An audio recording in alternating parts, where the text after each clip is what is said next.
Dispatch, if there's a lockdown that should happen, or maybe a robbery that happens near a school, we can put a school in lockdown through that radio as well without even having to pick up the phone. That project came in under budget, so the next question was, how do we further optimize? And really the answer was, how do we share video streams responsibly, of course, kind of governed by an MOU or a memorandum of understanding that governs when we can access these streams. Obviously, privacy is a concern.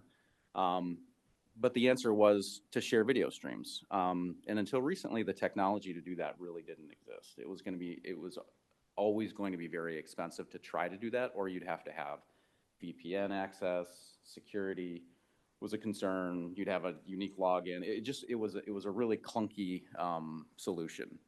So now, as we move into modern times, we have the ability. We're seeing a lot more data aggregator type platforms pop up.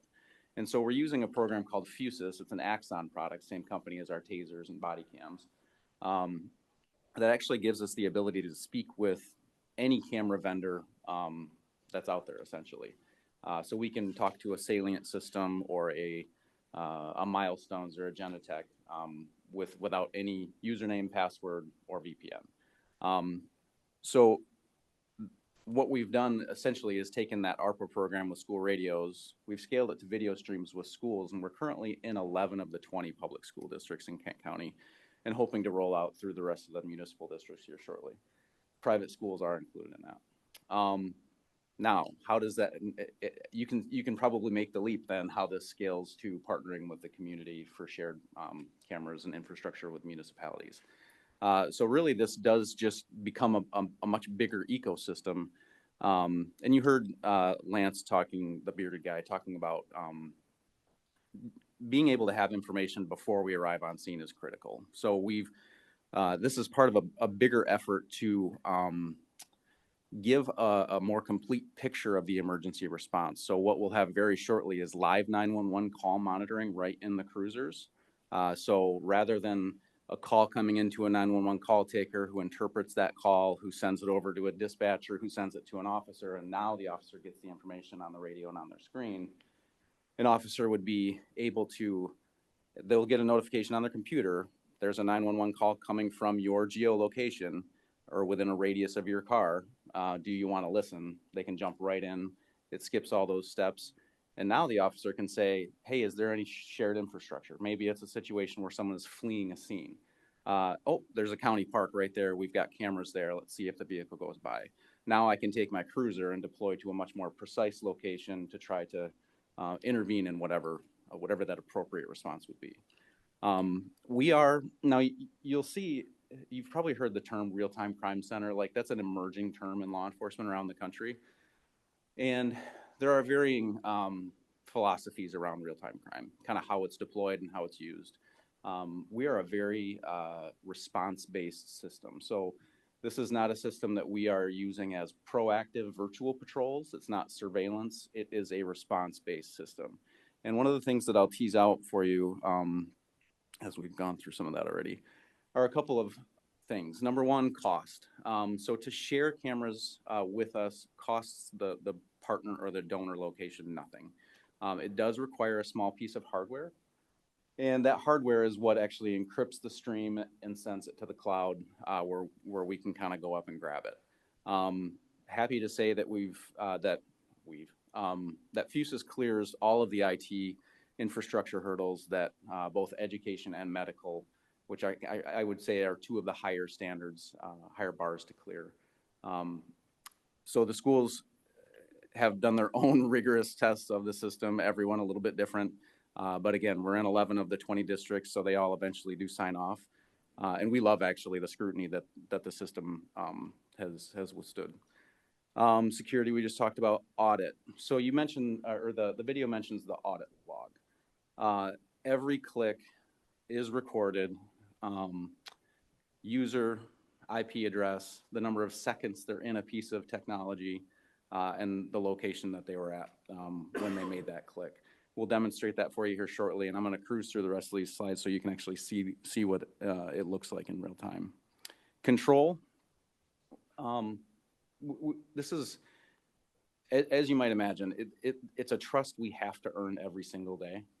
Because as I said, it takes a little piece of hardware that's on location. And the moment we start showing up in headlines, violating the public's trust is the moment people walk over to their little black box and unplug it. And now we're off. So it truly can be a house of cards if we're not earning the trust every single day. So this is all the control is in the donor location's hands. We don't have the ability to tap into anything, which is, I do want to address residential cameras very briefly. No access to residential streams whatsoever. Ring, Nest, we cannot see that stream. And the ability to view those streams is not currently a function, nor do I think it ever will be. What we have for residents, though, is a camera registry. So the residents essentially, and we'll show you the website they can go to do that. A resident can jump on the Kent Safety Network and just basically say, I have a camera and I'm willing to check it for you. So they would register with us their address and the fact that they have a camera. And where that becomes useful is, you might imagine neighborhood canvases are very labor intensive. Takes a lot of people, takes a lot of time.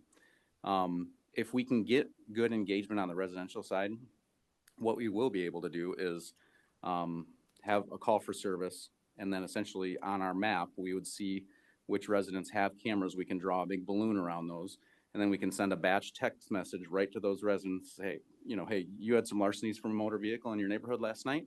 We're looking for a white sedan between these hours. If you find anything on your camera, here's an upload link, and they can send that footage right to us just like that. So we've really started to use this as a force multiplier as well. I think there's a lot of fatigue, especially at the board level on the county side of, well, at every municipality, of just trying to throw more staffing at problems. So this is actually solving some of those gaps for us as well. We've talked through some of this, and so the technology that's coming into Fusus are kind of the following. So you will start to see some public safety deployed cameras, primarily just long shots basically down your main corridors would be areas of interest. In terms of the ask from businesses, in terms like what cameras would we be interested in, generally speaking, it's not anything interior. It's wherever you could imagine a police officer putting their boots on the ground and not violating anyone's property. That'd be kind of fair game. Parking lots, roadways, again, public areas. We have seen, however, convenience stores that are 24 hours actually love interior camera monitoring. In fact, we spent some time in Gary, Indiana, in their center, and their convenience store owners absolutely love the fact that Gary PD can go in and check on their employees at night, especially because they'll get some loitering happening, and a lot of times those clerks won't call 911. They don't think it kind of meets like the threshold. So Gary will actually send officers to just check on clerks if they see someone, loitering for an extended period of time. The business owners love it. Banks also are another one that tend to like interior cameras. Drone feeds, body cameras. We're going to demonstrate that for you here shortly. I got to speed up. So we talked through this a little bit. Public spaces, schools, business districts. We do have some mobile technology that we can deploy for community events like camera trailers, similar to what you'd see at like a Meyer or Cabela's. And the Kent Safety Network, I'm going to let Ryan, or are you doing the, you want to do the Fusus and everything now? Yeah, no, absolutely. Yeah, great. Zach, you want to throw your body camera on real quick? Just turn it on. So we'll jump into the live demo portion of this as well, which is very exciting to be able to show everyone. So this is Fusus. This is that single pane of glass that we talked about. That is a wonderful Fusus alert that some of this technology comes into this platform will alert you as to that there's something that needs to bring your attention to, whether that's a drone or a watch me request or something of that nature. So right now I can zoom out and show you kind of the broader map, if you will. But there's a lot of different icons all over this map, and we'll go into those in more detail. But you can see there's green camera icons, there's body-worn camera icons, as well as these blue icons that show exactly where some vehicles are at. One of the cool features is since this is an Axon product, is that our body worn cameras in our fleets come right into this system as well. So just as quickly as I need to know, hey, where is Deputy Yakimoff? Where is car 1411? You can click on that, and right away, it will live stream the video from that cruiser. Or if a body worn camera was blinking, flashing, similar to what this vehicle is doing right here, you'd be able to see what's happening on that body worn camera. So if an officer or deputy is not responding to the radio, maybe they're on a hot call and they're not responding, and they may be in a fight, they may have something going on, they may need some other type of resource, we can access that body worn camera footage very quickly and see if they need help or see what's going on. Additionally, for some of these locations where maybe we're not as familiar with them, we can draw a circle around some of these cameras. And these are just parking lot cameras at our campus. But what's very interesting is that if I wasn't familiar with, say, this site, if this wasn't, a different business or a different school, I can draw a line from this camera right to where that camera is on the map. So I don't have to know what KAC 519, what parking lot camera that is. I don't have to memorize that. I can hover over top of that area of interest of that camera and go, oh, okay, I know exactly where that's at. It's going to draw a line on the map and tell me exactly where that information's at. I can live stream it. I can go back in time with this as well if I need be for a short retention period. Once again, not to retain a bunch of video, but to have enough information there to do the real-time investigative work that we need to do to say, hey, there was a suspect vehicle here 15 minutes ago. Let's back up that 15 minutes or that hour or maybe even half a day and say, hey, what is the description of that vehicle? Was it here before? And be able to match that up going forward so responding units can find it instead of going to a place where that vehicle has been. Let's go to where it's at. Would you like me to Yeah, go ahead. So Zach's going to activate his camera. If I go into the menu here of the Axon devices, I can scroll down here. What's it? Oh, there it is. There's Zach Jackson. All I have to do is click on that, and it'll bring me right to his location. Tell me right where he's at. And if I were to click on his body-worn camera, we'll see how good the service is. But there it is. Now it's streaming. He has the ability to tap a button twice, and he'll have a watch me request, essentially where if something's happening that he needs the real-time intelligence center or somebody else at the department to watch him, he can do that. Additionally, I can talk to him through that body-worn camera as well, and really be able to relay all the necessary information to him, even if he's not on the radio. Maybe the radio's fallen off, maybe it's dead, whatever it is. Maybe he's in a very bad spot for radio reception, any of those things. So let's zoom out here real quick. So this is a good spot to be able to show you how we integrate schools as well. We've talked about that, but you can imagine if this is a business or a school, but you can see the exterior cameras. And once again, we have these memorandums of understanding in place with schools that if I click this location, what it does is it says there's an MOU in place, only access those interior cameras if necessary. And I can slide that up and then right away see a floor plan, see interior cameras, and access the things that I need to. I know what was mentioned in the video as well is the audit trail. So just quick demo that for you as well. Every single click that we've had in this computer for this system has all been recorded. So whether it be accessing a camera, a body-worn camera, a floor plan, any of those things is all in this audit trail. Any business or school or other partner that's part of this program that would like that information, it can be completely exported right to them and say, hey, this is when your cameras are accessed. You can add notes or incident complaint numbers as to why it was accessed, and you can say, okay, they were in your cameras for 30 seconds or for 5 minutes, or this is the information that we got from that call, from that camera feed.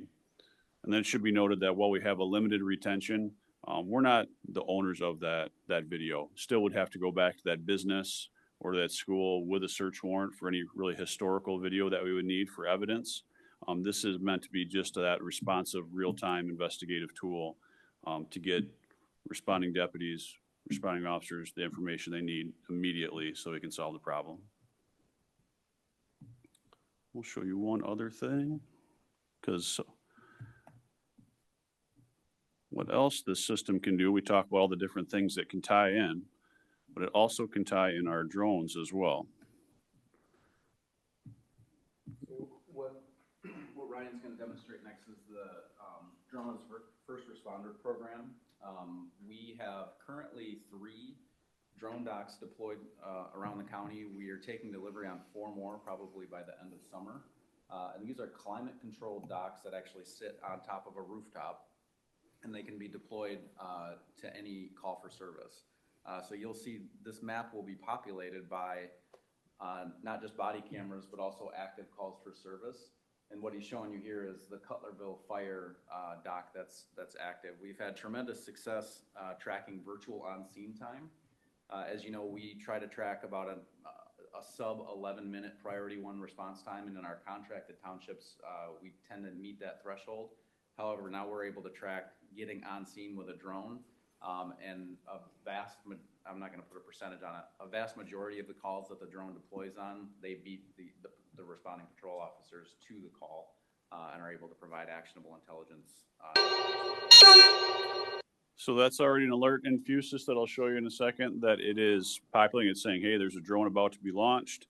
But from the Skydio platform, it's as simple as me right-clicking and saying respond here, and then hitting launch.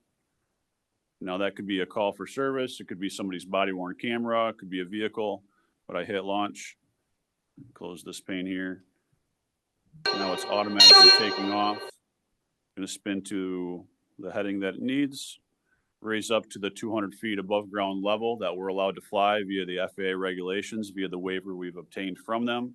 And now I can fly up to 200 feet high beyond visual line of sight remotely.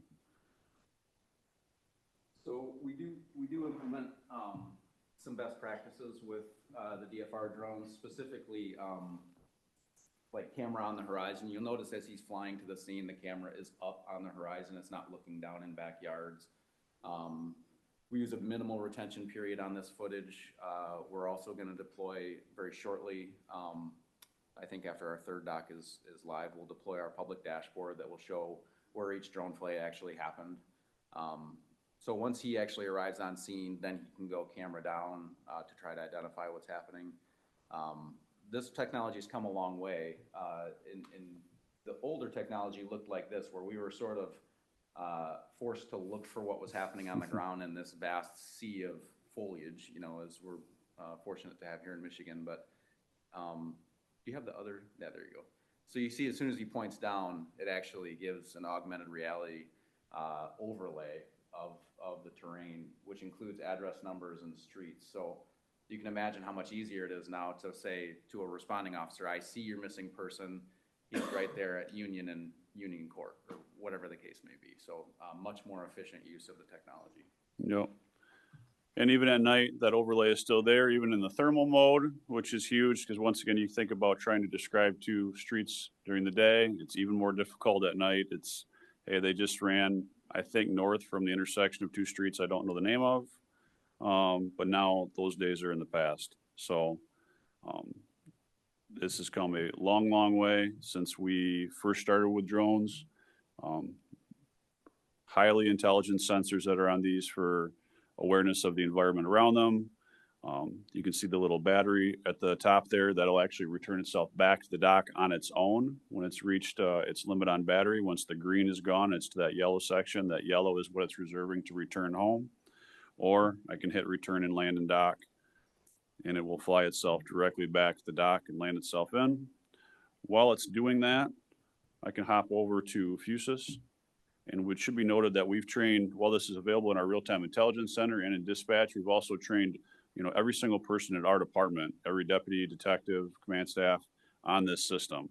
So they all have access to this system. And can you imagine if they're responding to a call, You see that the drone takes off, you know it's for your call. You can click on the little drone that's flying around on your map or on the alert. And now within Fusus, everybody's working off the same information because they all have the drone feed. They all know where each other are out of the map. We can send additional information if need be. And now it's not just me flying the drone from Skydio Cloud, but everybody that's within Fusus has that information as well. So.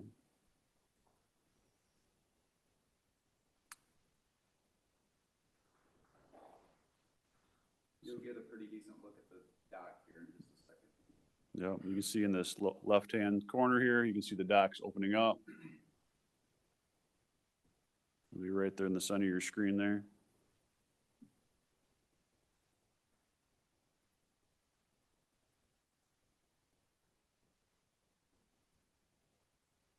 We're still building trust in all the sensors and these things, but they do most of the work themselves.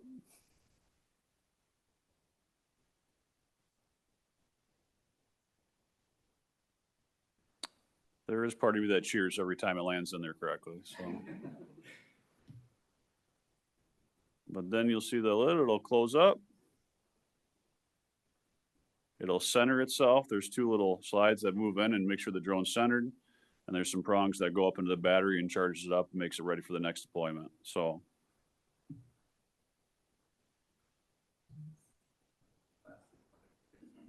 What's that? Yeah. So this is that bumper video from the Kent Safety Network that just went live. But from this website, kentsafetynetwork.org, you can either register your cameras that we talked about, which if I zoom out here, it is we're showing. We've had a lot of different people register their cameras already, just within a few days, 207 different cameras registered. And if I zoom out, it probably won't take me long to find these little blue camera dots on the map.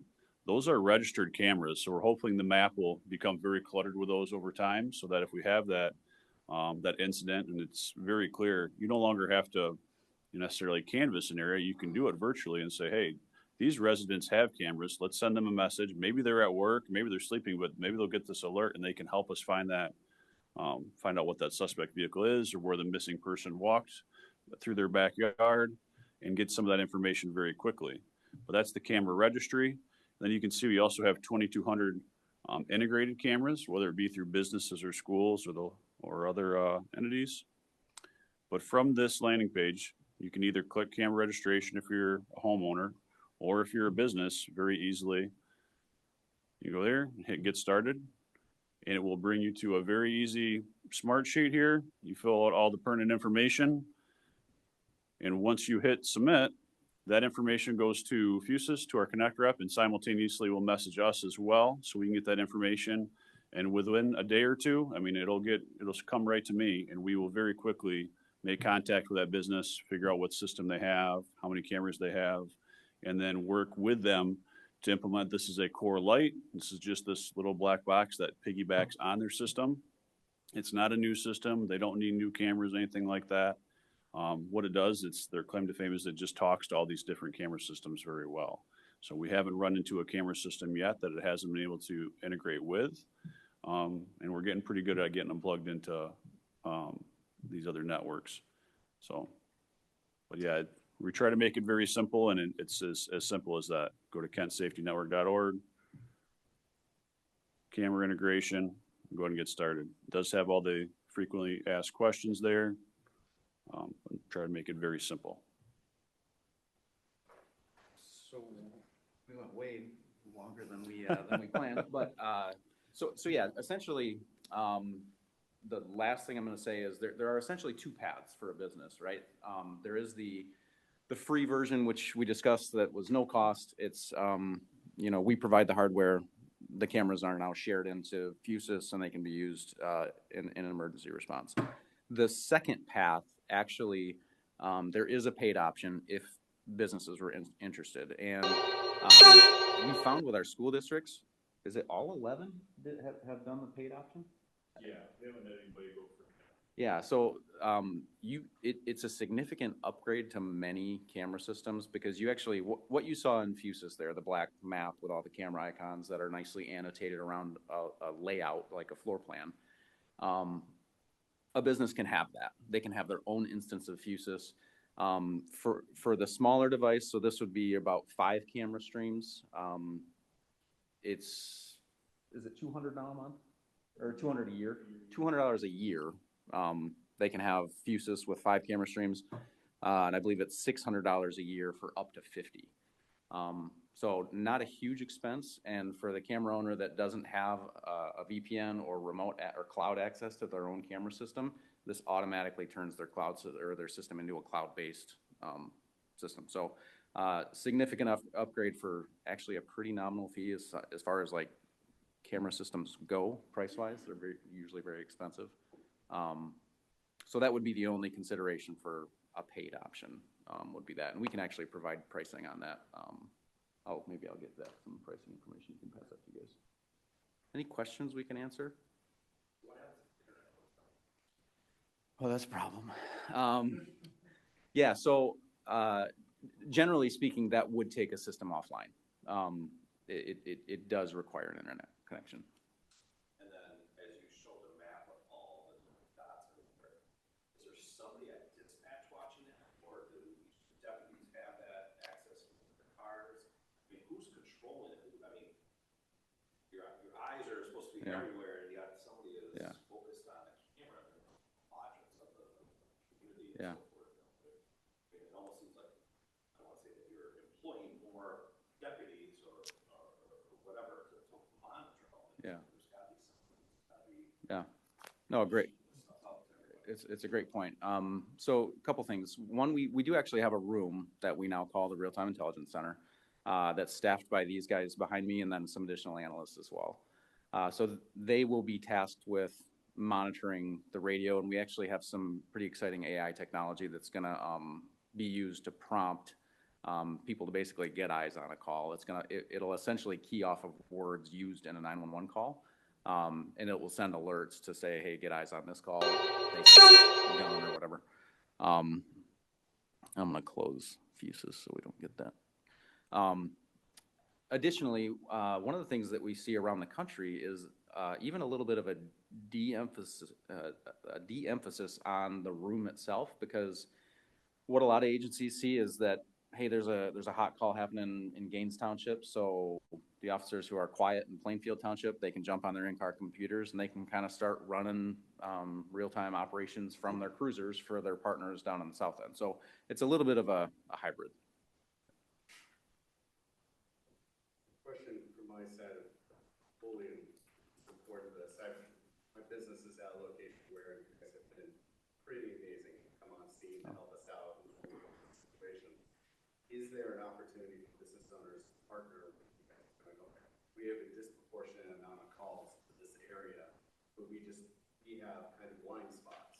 And if, say, a business is willing to make the investment in cameras to empower you guys, is that an opportunity that are there some areas in Cascade where if you can get a couple advocates for us to help us improve the grid, I think you could substantially improve this. Absolutely. Your safety and yeah. Couple things there. Yes, we would love to partner with any businesses and have you guys kind of help inform us where you see some blind spots. But additionally, we have our own thoughts on that probably. We're constantly pursuing alternative funding methods. We've been awarded just shy of $1 million so far. We should take delivery of 750,000 by the end of summer, and that's to be used exclusively on this technology. We're kind of in line for another 750 that will be used more regionally with Ottawa and Muskegon counties.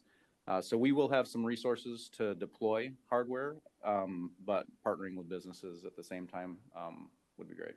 So it would probably be our community resource officer would be the person you would reach out to start engaging in the conversation. Yeah, that'd be a great starting place. And my other question would be is just checks and balances, because people are so polarized right now. For sure. That's the best way to say it. So I'm in favor of this, but how do I temper some people's concerns? Like you can see a log of people clicking, right? Yeah. But how do you curb some of those concerns by saying, logged, or is there just this oracle out there who sees those? How would I kind of calm some concerns Yeah. if I'm talking to another business owner or someone who might fall into that category of high level of concern? Yeah, it's a great question. Yeah. Sometimes, but when you said you could turn it off, that gave me back control, and I liked that. Yeah, totally user-based control.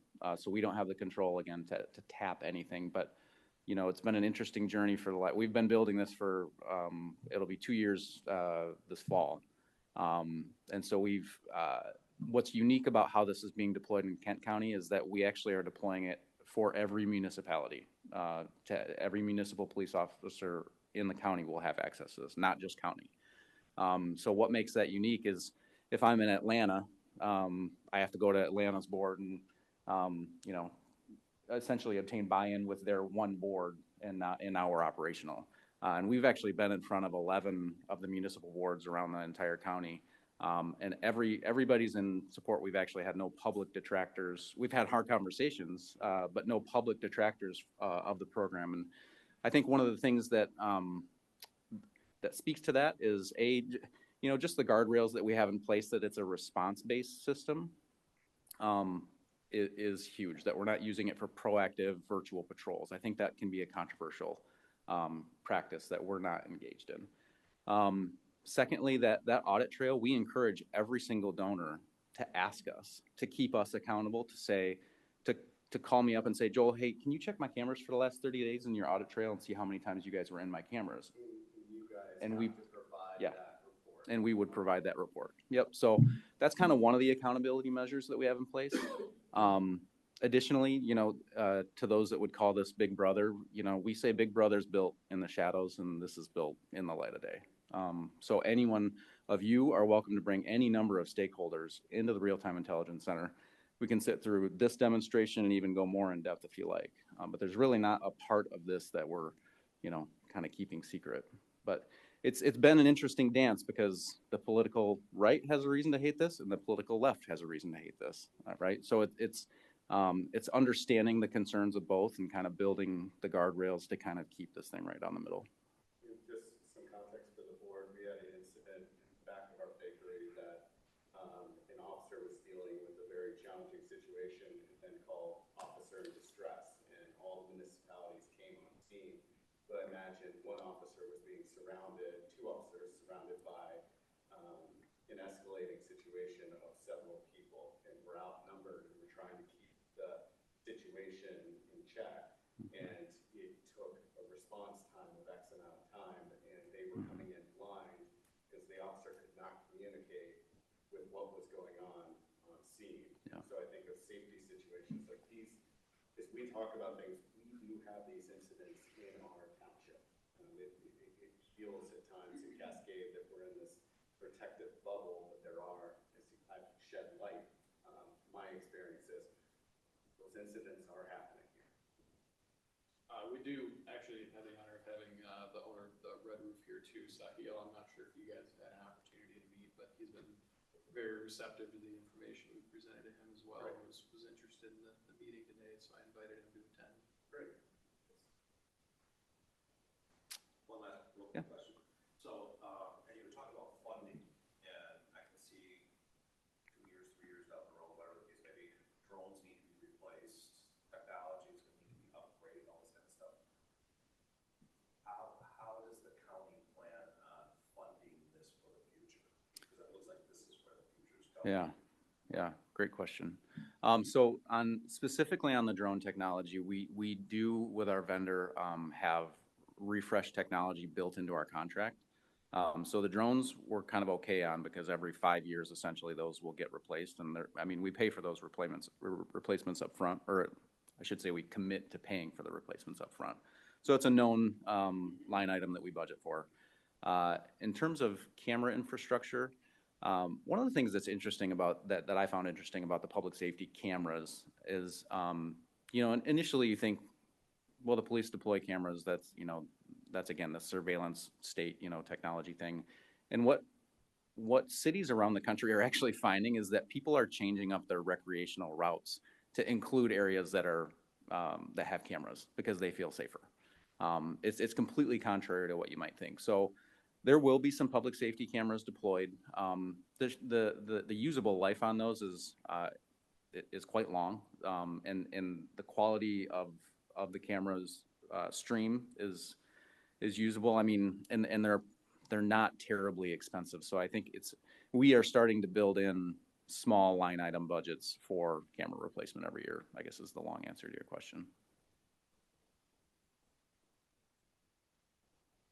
Ultimately, the reason for our presentation to you guys today is being the DDA board, you kind of have a finger on the pulse of what your businesses are doing within the township. And we just wanted to give you guys all the information possible to help support those businesses that might have interest in this program. Appreciate it. No, did you get a chance to see your video yet?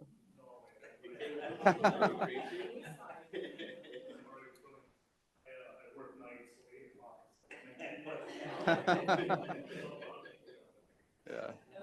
Yeah.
Yeah. Well, we already appreciate your help. We had fun out there shooting the video with you, and got a kick out of that. So thank you again. You know, we just recently at one of our schools there was a break-in, and it was that exact scenario where normally, kind of as we said in the video, if we don't know, then we have to tactically clear our way to an unknown. And so we were able to check the school cameras, and we saw the guy run out the back door, and so we get to walk in and start our investigation. In your scenario, if we had eyes on that situation, and either to say to the responding officers, they're fighting, step it up, or hey, parties are separated, let's chill out. And now we've made every other motorist on the street a little more safe, right? Because we don't have cruisers screaming down the road. So you know, you can weigh that both ways. But we also, one thing we didn't demonstrate is additional exciting technology, and that's going to be the ability for a 911 caller to live stream their 911 call. So they call 911 from a cell phone. We hit a big orange button on, or a big yellow button rather, within Fusus, and it sends them a link. Hey, can we have permission to your camera? See your camera? They say yes, and now we're live streaming, and that's extremely useful in medicals. So, hey, I got this guy down on the ground. Okay, put your fingers here. Here's your CPR instructions or whatever the case may be. So, good stuff. Any other questions before we let you guys? We hijacked the first 15 minutes of your day. Yeah, I did just want to add. So yeah, we added on there that possible DDA action for the item, just because there's an opportunity if the DDA board wanted to help support businesses who want to volunteer to be a part of that paid program that he had mentioned. We could look at possible funding options to help people with that subscription fee that's associated with those higher tier programs. So just wanted to float that to you guys too. Definitely doesn't need to be an action here today. But if the board wanted to take action or direct staff to kind of look into a program like that and come back to you guys, we can definitely do that. So. I second that. And this seems like for different parts of the DDA, this is critical to its long-term success. That doesn't, it's a very small, minute benefit budget. I think you've got way more for a lot of lots. The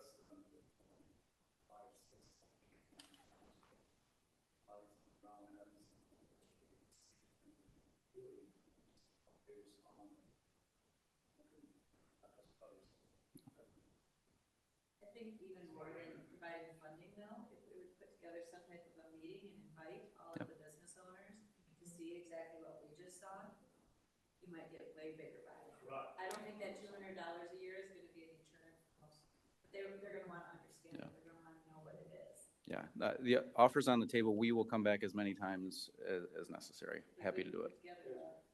But I think the funding's important because for every Rishi and Scott who's willing to spend that money, there's that one business owner that will say no, but that space would be critical to the success of I'm the not against safety. the funding, I'm just saying. But no, Yeah. I agree with you 100%. I think 50% or more of the businesses will just go.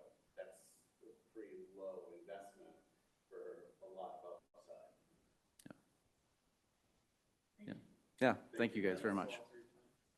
So do we have a motion on the table? I'll make that motion. Okay. I mean, do we have a budget that we need to? So I was just going to interject. So I think with obviously you guys are supporting this, we will go back to the drawing board and come up with a plan very similar to our site improvement grants, but not as extensive. There'll be an application process that businesses will have to go through. We'll put together some informational packets and send out to everybody in the DDA. We'll get some information from the sheriff's office as well. Come back to you and present that with what kind of sponsorship does the DDA want? Do you want the 100%? Do you want to do the elevated? So we can come back with some opportunities. And when we do that, we'll put together the budget impact and present that as well at the same time. So fingers crossed, we have our July meeting and no one's on vacation. We'll try and bring that back to you guys in July. It should be pretty simple for us to put together. We should be able to get you guys pricing information on the different packages too. Oh, and can you guys just make sure you're talking into your mics when you're talking? Thanks very much. Thank you. Thank you. Thank you.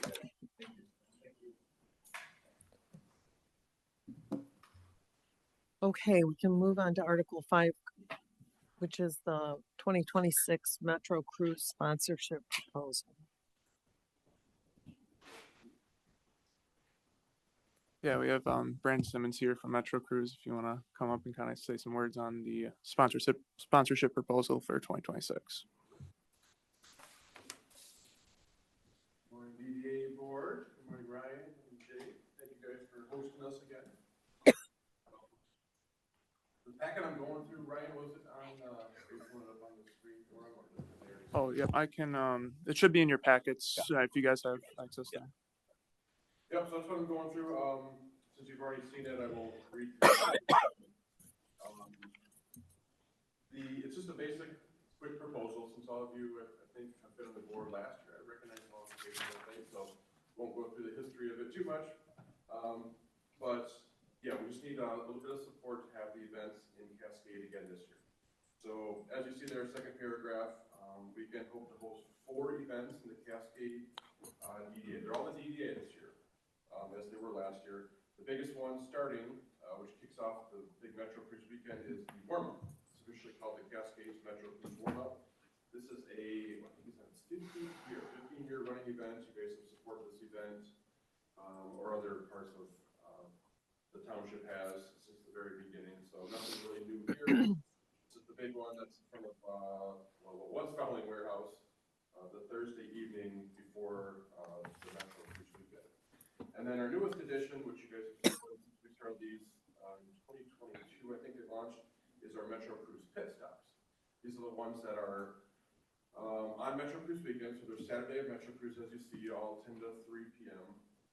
And just have some different features of the Metro Cruise main event, I guess we would call it. So cars, of course, are the focus. Cars are the central piece of all the events that we do, but these are really kind of more community type festivals as well. So think like food trucks and kids entertainment, and one of them had a pretty sizable live band last year at the Friendship Park, and we hope to do that again. Friendship Park, I would pick out of those 3 as kind of the one that we're really investing in more, and working with Jade and Ryan and helping you guys activate that space. It's such a cool spot. I mean, obviously we're right here and bringing a band in. We had a couple bounce houses last year. We had our health and wellness expo, believe it or not, that was part of the Metro Cruise. So we have some pretty major organizations that were connected with that one. We'll get into those a little bit, but the long and short of it is, last year we had asked, you guys supported us for a $14,000 level of sponsorship, I guess we would call it. This year we were able to lower that to 12,500. So it's just been kind of leveraging some of our resources and such. Just in the next page, we have a fair amount of in-kind that, working with our group, we're able to leverage the different partnerships we've built over the years, and just kind of tweaking some things in past years that maybe haven't been as effective. We've been able to make a little bit of a cuts there. So that's the basic ask. Page 2, kind of as we've done in the past, just kind of detail some of our costs. And this year we highlighted some of our in-kind things as well. So these are biggies for us. A lot of other events will have to pay these, and they pass them right along to the municipalities or to the customer. Again, one of the big things with our events is that we're free. That's one of the big selling points of this event is free attendance, free parking, free shuttle services, everything at the event. There's no like paid upgrades or anything like that. So by you supporting this event, that enables us to make it completely free for your residents, gets more residents out and engaged and things like that. So any questions on the basic features we have? I guess we'll call it line items more or less. We can comb through those.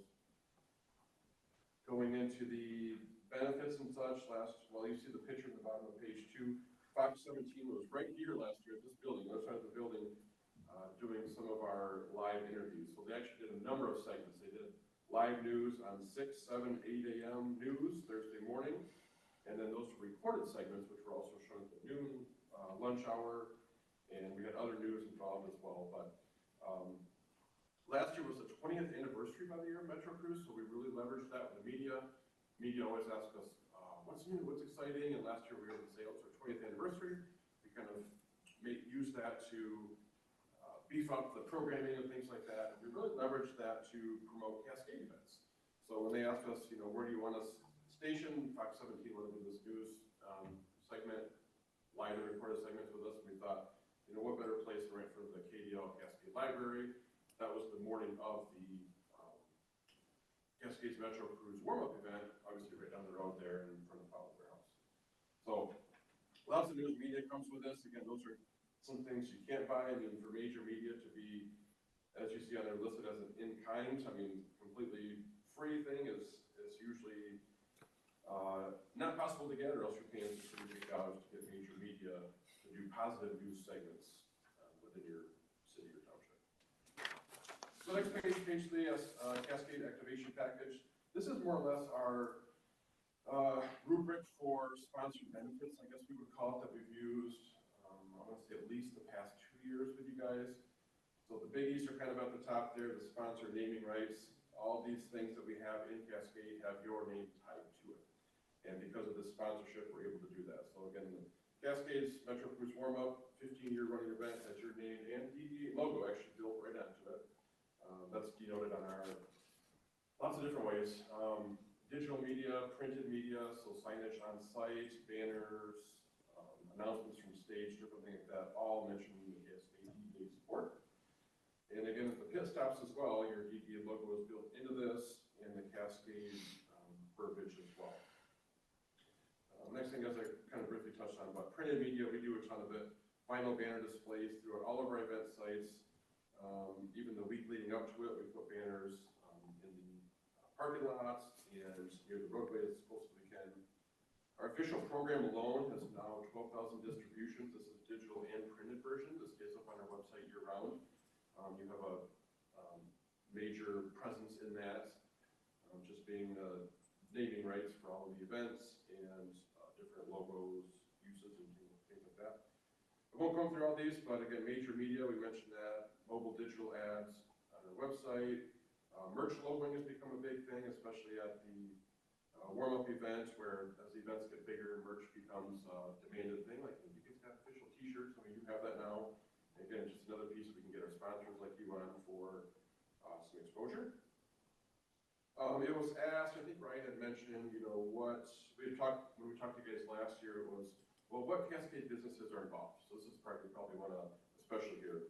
The list at the bottom there are Cascade businesses that we engaged with and or partnered with or were sponsors or had a vendor space. So different, there's lots of different ways we engage with businesses.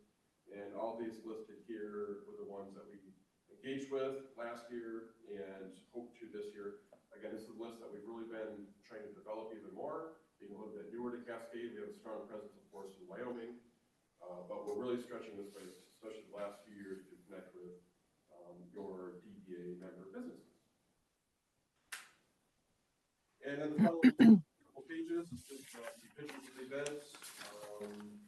Open up to any questions, but Kent County Sheriff's Office, as you see in the very second to last page, they have a major presence at this event, so that was a pretty impressive presentation by them, and we're all thankful for them, especially us.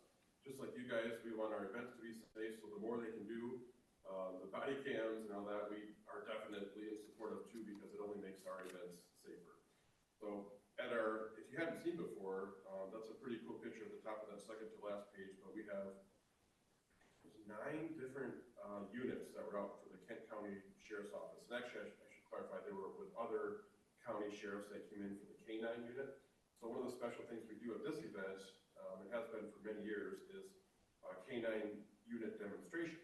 So as you see all the dogs in that picture, but we had 7 K-9 units do like a little kind of a mini show. And so that's kind of how we integrated the Kent County Sheriffs into our unit. They had a tactical vehicle out, as you see in that picture. Cascade Fire Department is big. They had 2 units at the event last year. And again, numerous other businesses that were on site for our various events that we had. So that's about all we have. So yeah, any questions you have, fire away. And all right, I got a few for you. So on the second page where you talk about the different venues and the costs, so on that Saturday from 10 to 3, there'll be a venue here at Friendship Park, and then just a quarter mile up the road there'll be another venue. Yes. Here it looks like we're going to have a band. Yes. What's the draw to have people go farther up to the Cascade Village? So this goes back to the whole concept of what are Metro Cruise pit stop sites. We have 3 in Cascade, but we have 3 more on the west side of 28th Street. So there's 1 in, there's 2 in Granville, the main event in Wyoming, pit stop in Kentwood, and then your 3 out here. So the concept is, and this was born out of our committee's direction and different research we've done, people don't want just one site for Metro Cruise. Like if they were going to Metro Cruise from, don't quote me on the dates, but 2010 to 2021, the only site we had for Metro Cruise was Rogers Plaza, Wyoming. And we have found that most people that attend these events are hyper-local. So they're only coming from about 3 to 5 miles around, and especially during Metro Cruise weekend, nobody from Cascade or Ada or Caledonia or Forest Hills are driving into Wyoming to see the events. We thought, you know, we're the 28th Street Metro Cruise, why not have other sites more local? So that's kind of how the brief history of that. So the thought is that, no, they wouldn't just pick one event in Cascade to go to. They would hop around to all of them. They would kind of make a little route out of it and kind of drive down 28th Street. Each of them are unique as well. So that's another selling feature of these is that you're not going to a carbon copy each of the 3 sites in Cascade. They're all a little bit different. So as you mentioned, Steve, the signature feature here is a really solid family-friendly band that we'll have at Friendship Park. Cascade Village last year, the one at the very end of 28th Street, we had a couple different promotions going on, one of the bigger ones was actually Kids Eat Free. That's what we started last year, and we do that with the DBA support, where the first 100 kids to our food vendors get a free meal. And Sheraton has some other features. They have antique fire units that come in, and one of our, I think we call it exotic and luxury car collection. So again, each site is a little bit different, so we try to make them that if you hit one, well, you might want to hit the other one. It's only a quarter mile away, or close proximity. And then I see that, and I'm not sure if it's just this year or if I just happened to notice it, that you're opening it up to Cascade businesses to be as a vendor or an exhibit tour. and open it up to the first 5 or so vendors.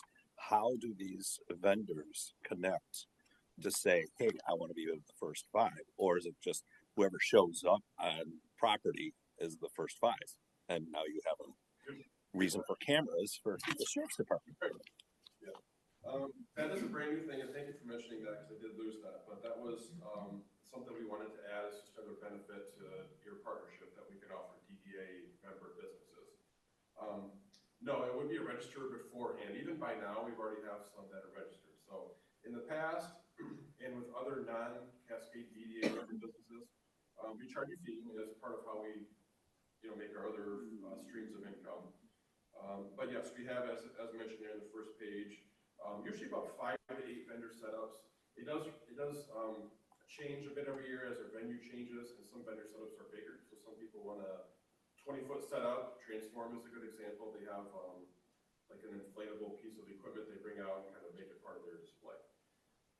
But how do they do that? We're still kind of working through that. The starting point for us, though, was the ones that paid for the space last year.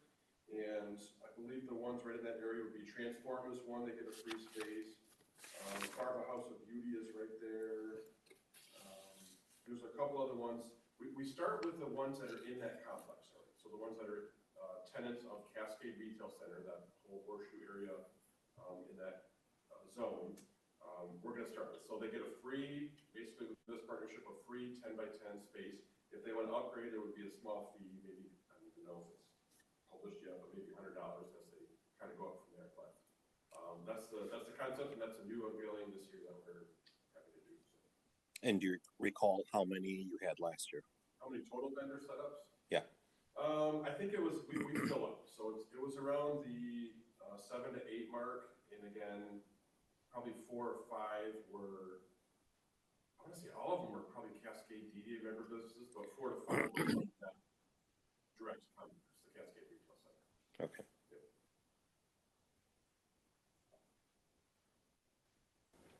Any other questions? I think the other, more of an observation, I noticed last year around Foaling and then also Family Fair, that space, we had really good activation. And we started Friendship Park, and if I remember correctly, it was not well attended. It wasn't a fully activated space. What is going to be done potentially, and correct me if I'm wrong on that, but what could be done differently this year to get more activation out of it? Yeah, good question. So that's the painful thing with starting events organically, is that they start small. And we've had this challenge with our pit stop sites. We have some events that will evolve for a while. And always for the first year, I mean, you can't do much more than getting live news on site, doing multiple live and recorded segments, and then still kind of get a lower attendance. So we met our goals, I'll say that. So we've been doing this for a while. This is the 21st year of Metro Cruise. And when you start things new, especially the pit stop sites, yes, we hear that every year, like, I see you launch the pit stop at Borgman Ford, and it kind of seemed like a bust. Well, Borgman Ford is now in its 5th year of being a pit stop site, and they now have, we had over 1,000 people attend that event last year with 160 some show cars, and Padnos and Weller Auto are now part of that event. So we try to seed events for 3 years. So I'll mention that too. When we start an event, that was only year 2 of having the event at Friendship Park. Obviously, Friendship Park is brand new. A lot of Cascade residents, area residents might not even know. I mean, other than just driving by that the park's even there and available for events and things like that. So it's just, we know the formula we have works, which is major media, flyer advertisement, grassroots marketing. It works. It's proven to work through the years and throughout the world with different events. So it's going to be just hammering that, and each year is adding new features as well. That's a big thing for events, just to stay relevant and add a new feature or 2 onto it. So we have grown this. The first year was definitely lower attendance. Last year, with adding the news, a big band, again, Hope Network was one of your major nonprofit partners that we hosted here, and they had the Be Nice organization. So some really major organizations were actually right on site here. So that's that's a can't miss. I mean, if we keep that going for future years, which again, we plan to this year, the happening will, the following will come. So with your formula, what does success look like if we did Friendship Park again with the band and what have you? Yeah, so attendance is the tricky one, so we don't usually measure it that way. I know that might make it more challenging with a board like this, but what would make it a success is safety is our number one thing. So it has to be said, but a safe event, if you don't have a safe event or an incident happens, you're probably done. So safety is our number one thing. Again, working with Kent County Sheriff through numerous different features of our events, that's a solid partnership. We'll get the news media here again. I mean, we'll aim to as hard as we can, and increased attendance. That would be another feature that we know will happen. Again, we just have to get people used to having an event here, and that they know they can rely on it. Oh, it's Metro Cruise weekend. Let's head down to Friendship Park again. They haven't been able to say that until they attend it for 1 year, and then they can kind of make it part of their family rituals and things like that. How do they kind of coordinate the two? So they're all at the Cascade Village one, but then they've got to go to the Friendship Park piece. Is it time that one's done a little later? Like or they're exactly at the same time? The average time spent at these events is about 90 minutes. So we don't have, since they're a little bit smaller, we don't have enough programming to keep people there on site for that long. So they can, yes, they can either choose to hop to each one, which we see people just, if they have a collector car, they have a family that wants to do other events, they can hop to them. But then we also have some that are like, oh, we want to see the band. So for instance, if they come to see the band here, they're probably staying here for the majority of this event site, say at Friendship Park, and not hopping to other ones. Okay.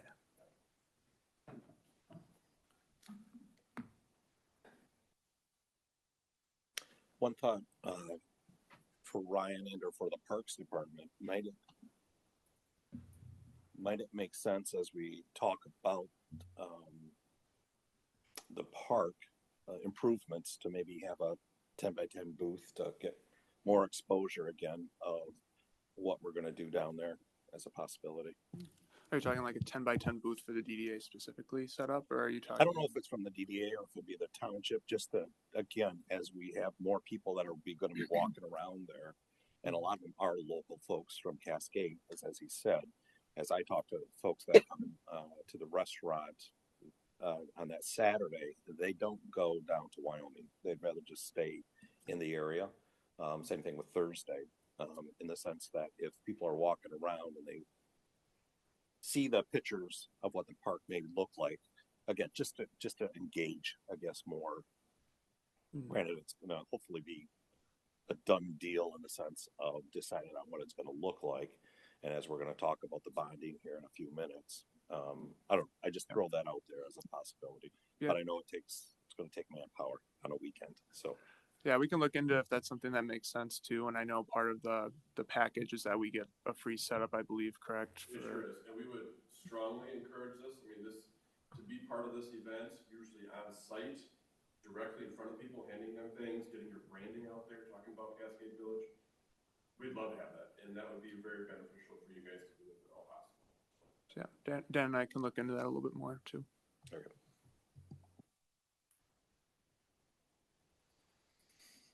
No more questions? I think we need to have a motion to vote on this funding. I will move to vote yes on the funding. That would have to say. Of the 12,500. I can second it. Yes, I like that it's lower, and I like that you're allowing businesses from Cascade to get a free booth, because I think that's what we're here for. Yep. So. And certainly any other recommendations as we move forward with this year and next, please don't hesitate to fire them our way or connect them.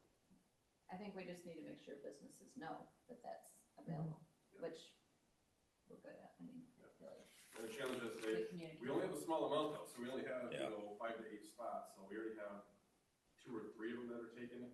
So we don't want to do we have a pretty solid Facebook page actually just for this event.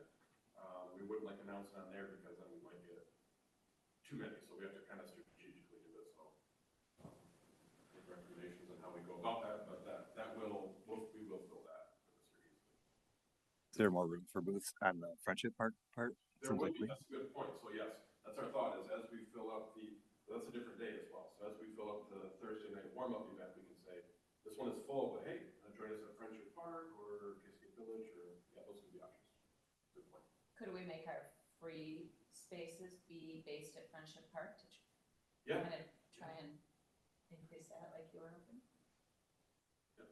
Like that you're offering? Yeah, we'll give them the option. That's a good point of, yes, not just making this at the warm-up event Thursday, it could be other pit stops. Yeah. Okay, we have a motion. Did you second? I heard a Scott second. seconded. Scott second. Yep. So we need to vote on that motion to approve the funding of $12,500 for this year's. All in favor? Aye. Any opposed? No. Motion's passed. Thank you. Thank you. Is there anything else we have to vote on or that you are gonna, because I'm gonna have to leave in about 5-10 minutes, 10 minutes. We do have Lorna presenting for appointment of a financial advisor for the bonding. So we will, We still have enough Likely- for a quorum. we still have enough for a quorum, so you'd be fine if you needed to. It should be very, very quick. So, Oh, not an issue, 2.5. Okay. Okay. Tops. So Like, have to be- yeah. that's the next item on the agenda. So Article 6 is the appointment of the bond advisor. Okay, somebody start the timer. Good morning. If you recall, I'm Lorna Nencherini, the township's finance and budget director, therefore yours also. I was here about this time last year talking about the overall bond process, that we need a bond team, which is internal staff, a bond counsel, a lawyer, and also a municipal financial advisor, an MFA, who acts as a fiduciary to look out for us. Following the purchasing policy, I did solicit bids from 2 vendors.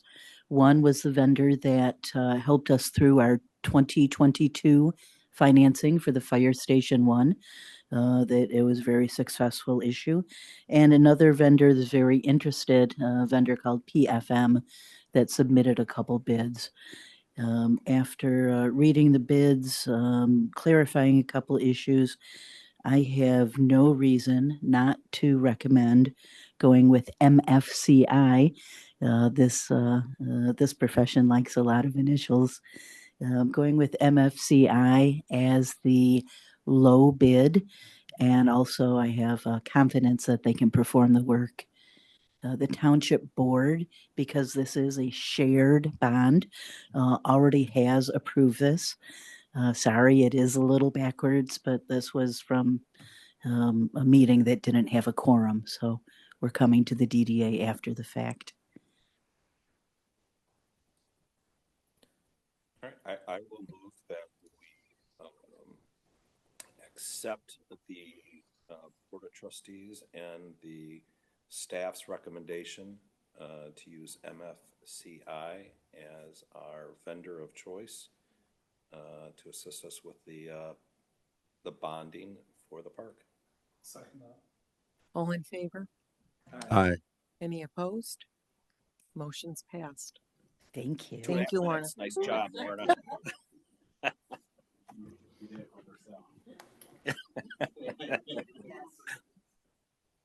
Article 7, staff updates.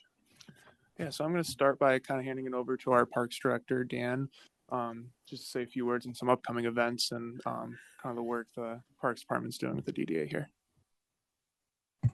Good morning. Good morning. The reason I came here today is that, when I started in this position a year and a half ago, there was no programming from the Parks and Rec side.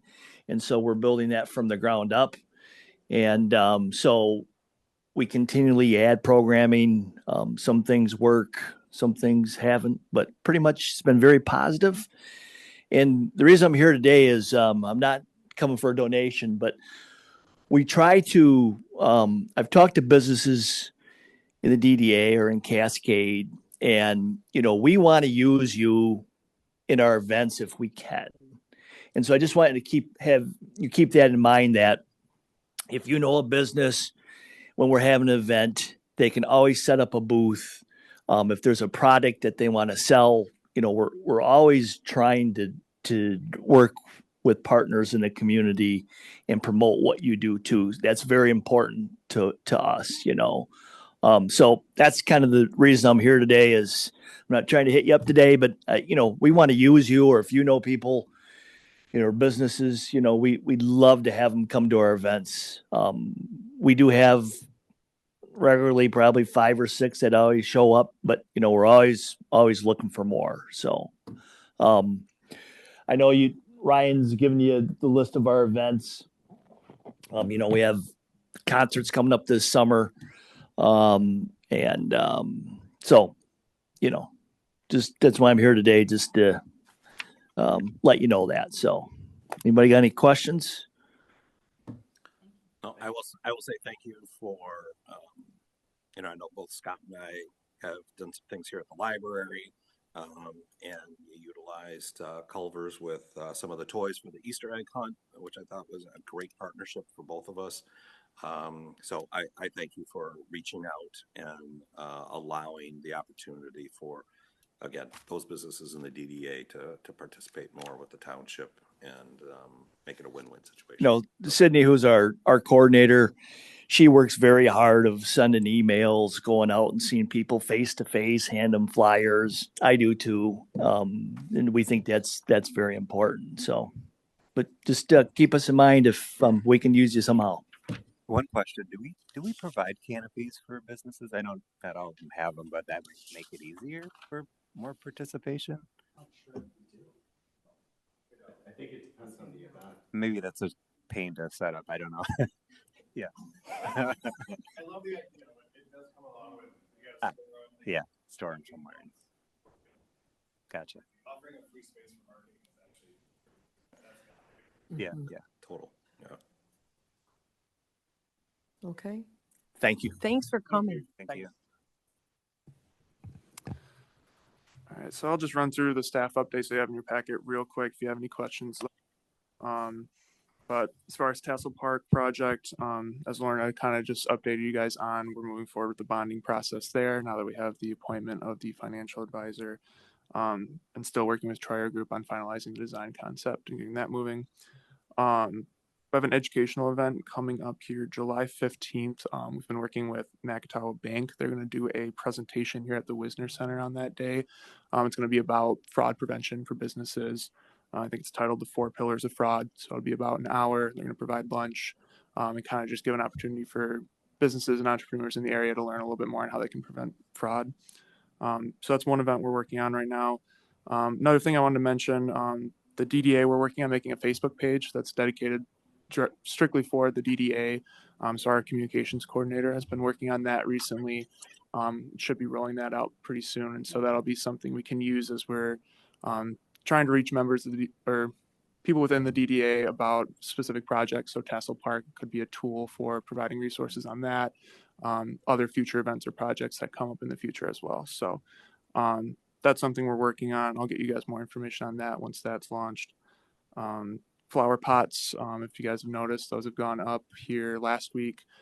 So we have the pots on the corner of Cascade and Old 28th, as well as down the corner of Cascade and Thornapple River as normal. This year extended onto the bridge. So we have 2 hanging flower pots at each street lamp, I believe, and some window boxes as well. So we've kind of expanded that to the bridge. So if you guys have any comments on that, let me know. That was done last week. Another event from this past month, we had the Cascade pedestrian bridge dedication. So Dan and his team, they put on a ceremony. Grace said a few words. We had the American Legion there, presented them a plaque on the bridge to dedicate it. And then afterwards, we had a small reception at the Stone House, which was pretty well attended, I would say, where the Parks Department did provide burgers and brats, and we actually had some nothing bun cakes donated for dessert. So that went pretty well. So that was an event this past May as well. Just a few business updates for you. We had one new business this month. K-Pacha went in where Mad Chicken was, next to Tropical Smoothie, I believe, over at the Waterfall shop. So they had a grand opening on the 15th. We did a small ribbon cutting for them. And it was nice to see they actually had a pretty good line at the door, waiting for them to open. So and they did a free corn dog promotion. So I was pretty happy about that. Other two business updates. Thanks. We have iSmash. I know I've mentioned in the past, they received planning commission approval. They're planning to open here in mid to late June. We'll be working with them on doing a ribbon cutting for that as well. And then Caribou Coffee announced the closing of multiple locations throughout Michigan, and one of those was the location on 28th Street. So that property is now vacant. And then upcoming events, I have some flyers, as Dan mentioned. If you guys want any, I have those to hand out to you if you want to put any in your stores. But we have the Cascade concert series. The next one is June 25th. The band for that's going to be the Windbreakers. And then we have the Independence Day celebration coming up as well. So those are my quick updates for you. If you have any questions, feel free to let me know. And I think that it'll be public today, but Comerica Bank, well, either the Fifth Third or the Comerica is going to close down on 28th Street. Yeah. That's an article that Comerica was going to be. Yeah. That's been in the works. And then I think you told us at one point in time, but what is under construction right now? Kitty Corner from Walmart. That's the old National Bank, I believe, is what it's going in there.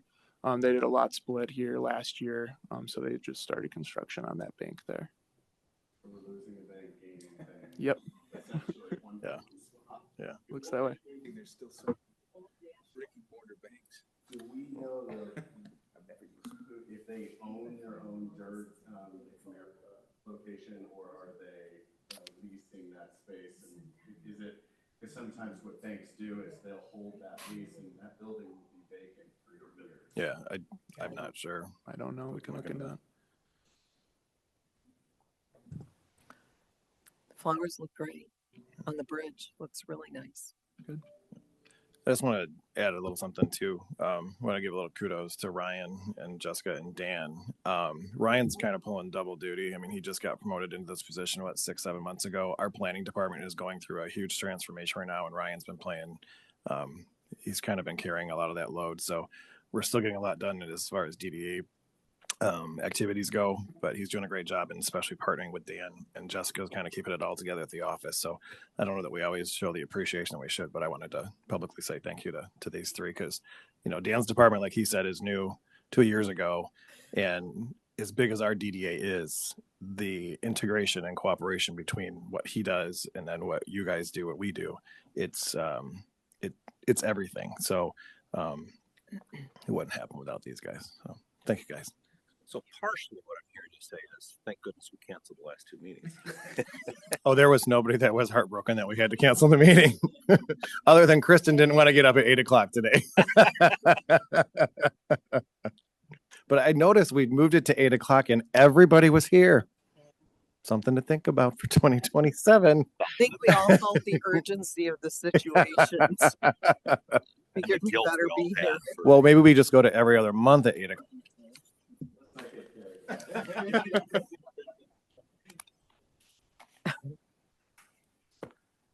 And after beverages at 9:00 in the morning are frowned on. Any other business? No? We're good? Do we have any visitors? They're on the phone. We have somebody here joining us this morning. Also an early bird. Hi.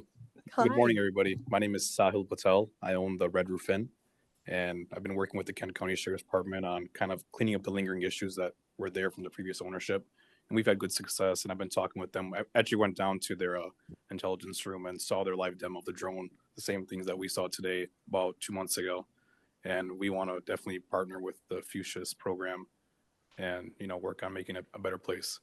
Awesome. So I just want to come out here and, formally introduce myself to all of you. If you have any suggestions for me, I'm open to it, and we're definitely on top of everything. Any suggestions Kent County Sheriff Department gives us, the township and Ryan have been giving us. We updated our landscaping. That was part of our plan, and that's all been done. So any suggestions, and going forward, we're willing to work with you guys. Did you end up giving access to them to your security cameras? So it's not actually available yet. They said that probably in a month they can check it out, and then we're gonna give access to it. Names that I was talking about was on your Okay. Yeah, so we'll definitely give all that access to them, and hopefully we see. Kent County Sheriff's Department said that it's been heading in the right direction and everything. So hopefully we see good results with the program. That's great. Yeah. Thank you. Yeah, thanks for joining us this Yeah. morning.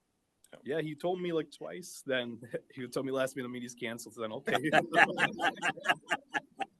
It's summer, what can I say? There's nothing else. I'll take a motion to adjourn. I'll make a motion. I'll second that. All in favor? Aye. Any opposed? No. Meeting's adjourned. Thanks, everyone. Thank you. Thank you.